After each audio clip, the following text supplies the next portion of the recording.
Okay, so we have our paper and it's right along the edge of our foot and we're gonna keep it there.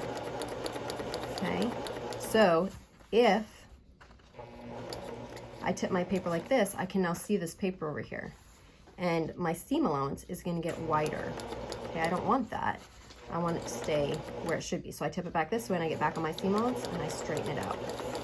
My goal is to stay where I can either just barely see that paper or can't hardly see it at all.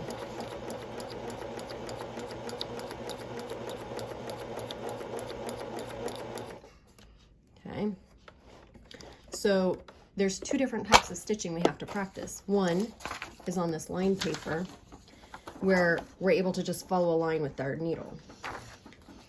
With this kind of paper, our goal is to follow a line with the edge of our foot, which is mimicking more what you're gonna do when you're working with seam allowances, because your seam allowance, your stitch line isn't usually marked on your fabric.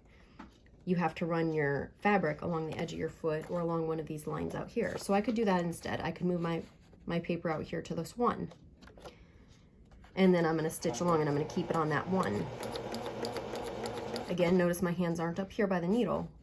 They're way back here. They aren't even touching the machine. Whoop. So they're way back here. I'm keeping it on that one.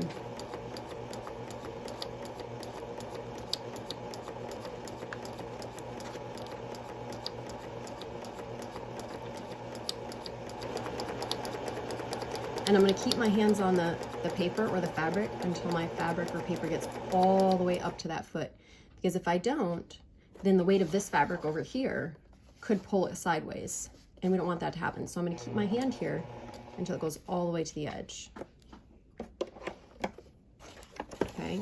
If you have a nice straight row here of stitches, then you can do this again. We're going to set it down and we're going to put our foot along that row of stitches and we're going to do another row of stitches, following with our foot along this first row of stitches. So here it goes.